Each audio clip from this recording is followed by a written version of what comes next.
Hey everybody, Dave here, and I want to let you guys know that the everything has been graded and updated in the grade book. So if you want to take a look at that and review any comments, I want to encourage you to check out the comments that I provide in the activity logs, especially if you're missing any points. If you score less than a 10, be sure to check out why you're missing points. I usually identify that within the comments section.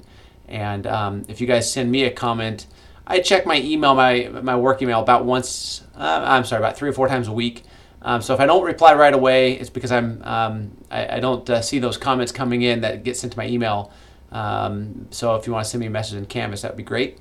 In any case, the discussions were great. I really enjoyed the topic around nutrition. If you guys want more information around nutrition, you can check out Health 100, Food in Your Health, which is a great class that we offer in the health building in OSC and also on main campus.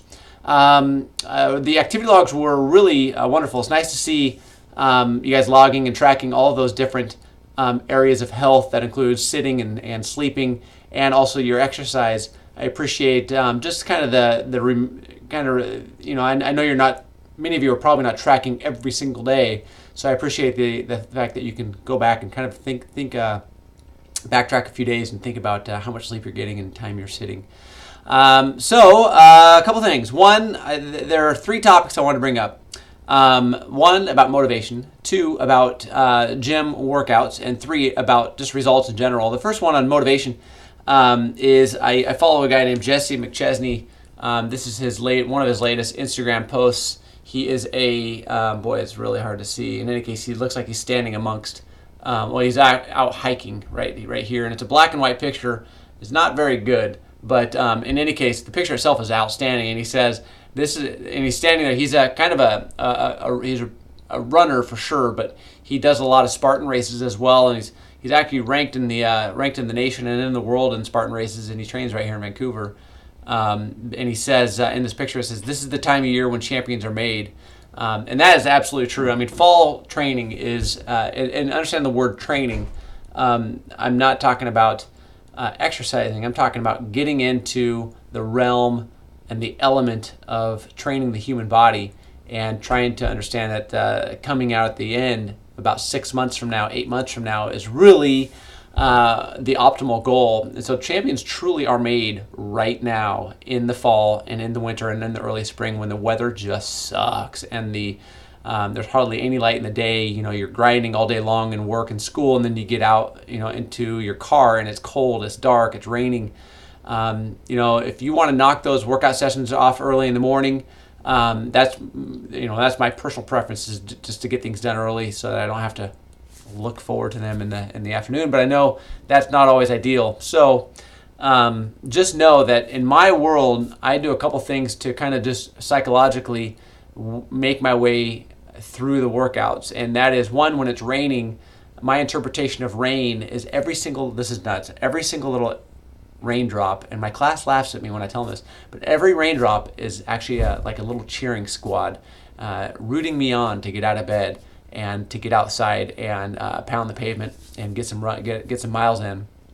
But it hasn't been raining a whole lot, but when it does rain, you can maybe layer up. You can wear a hat to kind of keep the front side of your body a little bit dry until you're warmed up internally, and then by then you're taking off layers and you're getting pretty warm. So that's just a couple of psychological tools that I use, just a little bit of visualization, imagination, and also just making sure I'm layering up so I can wear those articles and they keep me somewhat dry and, more importantly, sane. And I always know that there's an end of the road to this, that when I'm done with my routine, I'll feel much better and stronger for it. And thinking 6 to 8 months down the road, when I have a marathon lined up in July, the workouts now are what's going to be making me stronger for that, and my goals coming to fruition in July. So right now, kind of going monk in the world of exercise and, more importantly, training, they really are vastly different. So understand that if you want that bikini body, if you want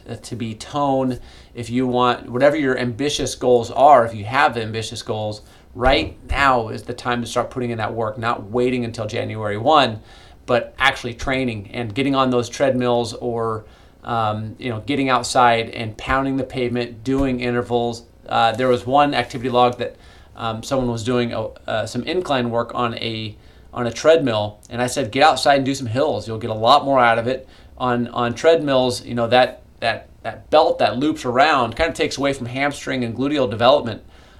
So instead, go outside and work your hamstrings and work your glutes by running those hills and pulling your body up that hill. It's a pull with the posterior side of those muscles of those legs, and it's a pushing those hips up that hill, propelling your body forward. And on a treadmill, you lose some of that because that belt is actually doing a lot of the work for you by shooting your sorry, that's my phone. Shooting your legs backwards for you. So you're kind of missing out on a lot of caloric expenditure, kind of missing out on some of the toneness of your muscles and the work of your muscles. So think about that. It's a lot to consider in 6 minutes, and I still have 2 topics. 2, if you are going to the gym, you could also set a goal of improving your environmental health and decreasing your carbon footprint.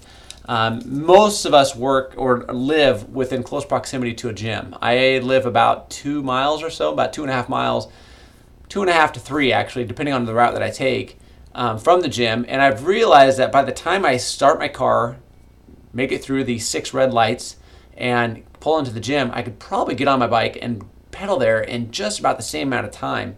And so that's what I've been doing, and I'm realizing I'm actually saving time because I'm not having to get on a bike or elliptical or some kind of aerobic device to warm my body up. I'm already warmed up because I've been on my bike for 15 minutes, and then I'm not driving and then getting warmed up. I'm warming up while I'm getting there, and so I can go right into my weight training routine, or in my case, my rehabilitation routine for my Achilles. And so I'm not spending 40 minutes at the gym. Instead, I'm riding my bike, getting my 20 to 30 minutes of work, and then riding home. So in totality, it may be close to an hour, but I tell you, it's better than being on a treadmill for 10 to 15 minutes, and that stuff it pains me to do so. So perhaps running to the gym, cycling to the gym, finding alternative modes, setting that environmental health goal could help out with just being a little more efficient with time, surprisingly. And number 3, results. I mentioned the Instagram post by my buddy Jesse, and what he says, this is the time of year champions are made, and there's no doubt about that. But also, with that being said, you can't show up and be Jesse. You can't show up and be a champion. You have to. One of the most important ingredients is patience. Having patience within your plan and understanding it's going to be a process. It takes a while to get fat, and it takes a while for that fat to wear off. So it takes a while to lose toneness, and it takes a while to gain that toneness back. I was talking with my class yesterday about how weight goes on. If you think about in your family history, how weight goes on. Does it go on in your belly or your hips and then kind of go into your upper and lower bodies and then make it into your shoulders and knees and calves and then up into your face? Well, when you're losing weight, it's going to go off in the same way. It kind of goes off from the top of your head and your feet and kind of squishes into the midsection. And meanwhile, you're getting some definition here in the neck and the shoulders area. And you look in the mirror like, wow, what a difference. And if you're taking pictures of progress, even better, because it's not always the scale that you can make those notes. So the last places are typically those troubling areas, under the arms, around the hips, around the waist. But those are the last indicators that you're doing it. You're making progress. So stay the course, and just creates a profound appreciation for those who see that light at the end of the tunnel. You're like, man, how'd you do it? Well, I kept working, and I kept working really hard, and my nutrition was solid, and I kept getting those results. So I want to encourage you to go monk this winter. Get lost in that championship mode and that training mode, and come out, visualize what you want to look like and how you want to feel come March, April, May. What are you doing for spring break? What do you want to wear in the spring? What kind of, how do you want to be presented? And all that work happens right now. So we're so lucky in the Pacific Northwest to be able to go into kind of a hiding place and train really hard and come out of the ground and come out of that feeling way better. And then that's when we realize, holy cow, all that work did pay off. So I think that's it, man. We're at 10 minutes. I hope I hope at least a couple of people watch this video, and you guys get a little bit from it. If you guys have any questions, let me know. Bye-bye.